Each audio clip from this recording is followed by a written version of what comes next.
The king had come to check the house his father built, because State House was built by their fathers. This is their house. Let's start there. They know it better than we know ourselves. Lenana School used to be housed there. It was the governor's residence, so at that time. Yeah. So they had come to check their residence, and they had come to check our loyalty to them, whether we are still colonized by the UK, and yes, we are. The party at State House was a dynasty party. That needs to be understood and underlined. And any hustler out there who thinks that that was a big bouquet for this nation, something is wrong with their head. That was a party for dynasties. And that's why the president picked anybody that he thought and felt and believed. Because once you become president, you become dynasty. So the leading dynasty in the world had come, King Charles III, and then now you start picking who is dynasty in Kenya. In fact, I think maybe they probably may have invited President Uhuru Kenyatta, the former president. Maybe he refused to come. But all I'm trying to say is that anybody who is dynasty was invited to that. Yes. And that's why the question of Rai comes, because Rai is not poor. Rai is also dynasty. Rai has money. He has old money. He has new money. And he has money for tomorrow and money for his children's children and their great-grandchildren. Those are the kind of people who will be invited to State House to eat your money, you hustlers. Munasumbuliwa na KRA huku kila siku. They are coming to their shops to check whether you've paid taxes. That is the money that is being chewed at State House. Tau, tau, tau, tau, tau. And by the way, sometimes I think something is very wrong, inherently wrong with us, because we are discussing the wrong things. The right thing is this: our biggest trading partner is Uganda. No other country spends more money in Kenya than Uganda, if Kenyans didn't know. Yes. Is that the kind of treatment that President Yoweri Kaguta Museveni gets when he comes here? We are happy to clap for those people who give us coins, loans, dons. They give us loans, then they give us donor funding, then they give us what they call a grant. The balance of trade between Kenya and the UK is skewed more towards the UK. They sell more to us than we sell to them.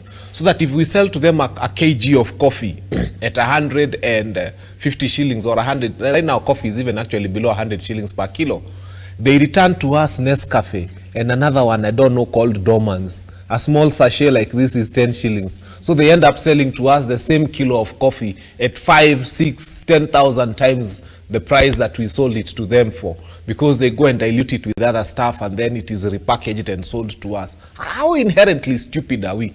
Let me tell you, unless and until the time comes when we start saying that for colonial masters, it is about interest. They do not come to Kenya because they like you. They do not come to Kenya because they like the smell of your country or the smell of your coffee or anything. They come to this country because they have an interest and because they make more money here, yes, than you make with them. The balance of trade is skewed towards them. The people we should be celebrating and clapping for and receiving with state commendation and all that army are the people who give us money, that is trade money, that doesn't come with loans, that is not a grant, and it's not a guy looking down on you and saying you're a poor country and we are here to help you. That kind of state reception should have been for Yoweri Kaguta Museveni, because Uganda gives more money to Kenya than the UK in terms of trade. But we like the people who give us grants. We like the people who give us loans. We like the people who lord over us. We like the people who show us that you are down there and we are up here. And that is why the king is always reminding you, you are ignorant, you are ignorant, you are so ignorant. And of all the problems you have, ignorance is the biggest. And that's why we are giving you money to help you revamp your education system and become wiser and start thinking. Because when you become wiser, you will sort out all your other problems. He has looked at you, and he has dedicated no money to eradication of poverty.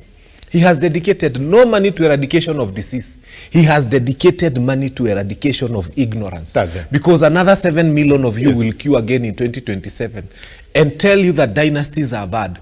And you will vote against dynasties. And then that administration will invite in 2028 another big dynasty to this country to dine with them. And ignore the hustlers who will have voted for that government that they were told dynasty is bad. So the biggest problem we have is this thinking that there is a country out there that is so huge and beautiful and good that is more important to us. Let me tell you, the people we need the most are Tanzanians, are Ugandans, yes, are the Rwandese. These are the people who spend more money in Kenya than Kenyans spend in their country.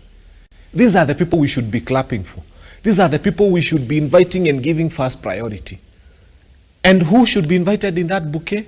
The boda boda, the mama mboga, Those are the people, yule mtu alimwagiwa smoky na kanjo, those are the people who should be invited to see the king or whoever is coming here in this country. But who is being invited? The people you were told are bad.